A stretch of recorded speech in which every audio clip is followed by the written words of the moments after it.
You might be surprised to learn that I wasn't the most sporty of children. But that changed in my late teens, you see. Dancing in heels all night requires a certain kind of core strength. And essentially I wanted to look good in a dress. Over the years, my fitness journey has led me to some strange places. I've done Kundalini with Hollywood stars, I've lifted weights with bodybuilder Barbies, and I chased a runner's high when I went through my cardio queen phase. But as I flipped from fitness fad to fitness fad, I can't help but get confused. My social media is full of advice about the best kind of exercise to do. The best exercise to lose face fat. Here's your beginner-friendly Pilates workout. Do you know that cardio core workout is the most efficient way to burn calories and lose belly fat? The fastest possible flexibility gains. Oh, so which one of them is right? What is the best way to stay fit? And is there something in particular I should do to keep those legs in shape? Well, funnily enough, this is a fact-based news program. So I've done some reading, spoken to a few experts, and can answer your questions. The answer is they're kind of all right, but there's no best way to go about it. I mean, everybody probably needs to move more. The evidence that exercise is good for you is pretty overwhelming.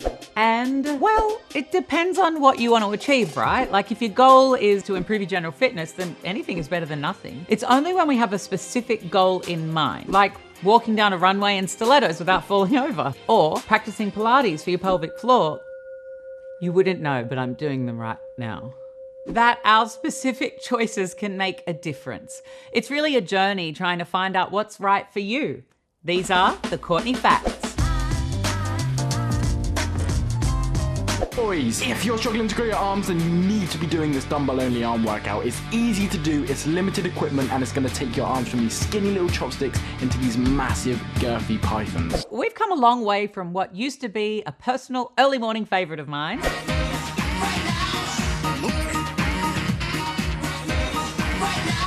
Okay, it might still be a favourite. Wait, how did you get that footage? But the desire to get a bit of a sweat up isn't new. It goes back millennia. We can trace it back to the very founding of the Olympic Games and athletic competitions in the 8th century BC. So at that time, it was walking, running, swimming, boxing, wrestling, not the kinds of exercise we do today, like bicycling and aerobics and so forth. Just getting the body moving was part of ancient Greek and Roman culture. This is Bill Hayes, a keen swimmer. He's been researching the history of exercise and says that although we kind of knew it was good for you, it wasn't really proven until the middle of last century. It wasn't until the mid-1950s that there was real scientific research proving that exercise is beneficial, that it extends life. A very clever, ingenious epidemiologist in London had the idea to study the differences in health and death rates of conductors and operators on double-decker buses in London, and found that over the course of a year, found that those who just drove the bus and were sedentary had a much higher rate of mortality and morbidity than the conductors who hopped on and off the bus all day long and ran up and down the stairs of the double-decker buses. In fact, the conductors had half as many heart attacks. Oh, that's interesting. So just moving more was actually having that much of a positive impact. Yeah, and at a very basic level, that's all the medical professionals recommend today. If you look at the Australian guidelines, what it suggests for most people is 150 minutes of moderate intensity exercise in a week. So that's 30 minutes most days. What does moderate intensity mean? It means anything that's getting your heart rate up, you're a little bit breathless, a bit warm and sweaty. That's when we know that exercise is counting in terms of reducing your risk of things like type 2 diabetes, heart disease, stroke. Dr. Priya Alexander is a Melbourne-based GP. All I really do is brisk walking and Pilates, and I hit the targets of exercise every week. I predominantly exercise for my brain to reduce my stress levels, to reduce my risk of cancer and heart disease. And it's not very glamorous, but it counts and it works for me. She says the benefits of exercise can't be overstated. There's a lot more research these days to back up the study done on double-decker buses. There's even evidence that regular exercise can help with depression and improve sleep patterns. It doesn't need to change the way you look to count. It's about far more than kilograms and centimetres and dress sizes. Way more than that. Right, so let's bring it back to my phone. 5 exercises to help you restore those organ functions. The sun will contour your face where you put bronzer and you will be naturally snatched all summer. You put garlic up your nose, it's supposed to cleanse your sinuses. How did my feed end up full of health advice? Well, we have to go back in time again. In the 1970s, exercise really exploded into the fitness industry.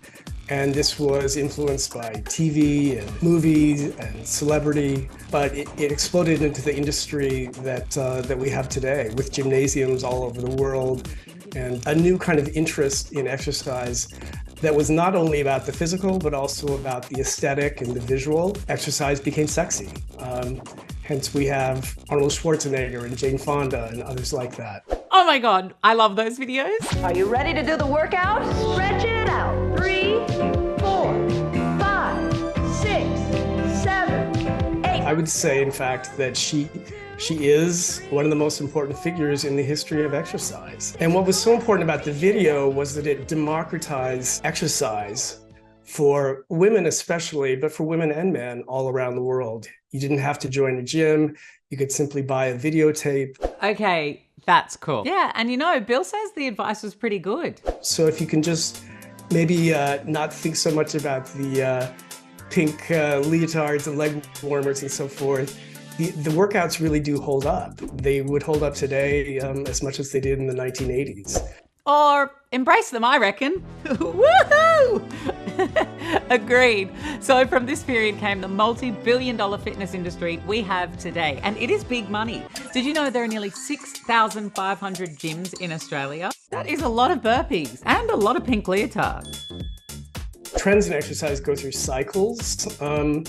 And I think one of the fascinating things about the pandemic was that we were all at home suddenly. And those of us who belonged to gyms sort of had to go cold turkey in not going to the gym and figure out home exercise routines. And people were going online and watching Jane Fonda's original workout videos.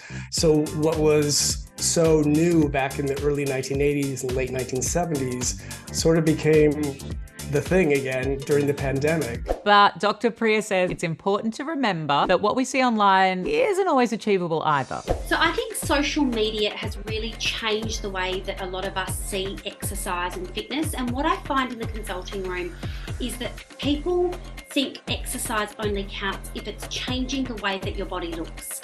So social media constantly talks about things like thigh gaps and six packs and other things which definitely do not define health. Okay, so why does Bendy Benjamin from TikTok say that I absolutely must learn how to do the splits for my health? Who is right? Well, it all depends on what you want to achieve with your fitness. If you want to be a stunt queen, then by all means work on those splits. But if you want to get bigger arms, then lift weights. Along those same lines, as a woman of a certain age, I've realised that I need to think about my balance and strength as I get older to avoid falling over and fracturing a hip. The other thing, and we should be thinking about this all the time, but we should be thinking as we age about weight-bearing exercise, basically so that we don't have loss of density in the bones, and you're trying to reduce the risk of osteoporosis. But these are all goal dependent. It's only when you have a goal in mind that what kind of exercise you're doing really matters. Kind of like that yoga retreat we went to a few weeks ago. It's great for stretching and relaxation. Exactly what Dr. Priya ordered. But everyone we spoke to had the same advice above all else. I think the best kind of exercise you can do is whatever works for you. So I say that to patients all the time. It's about what your body can manage, what is achievable for you day to day. The very best form of exercise really is, first of all, anything that you enjoy doing.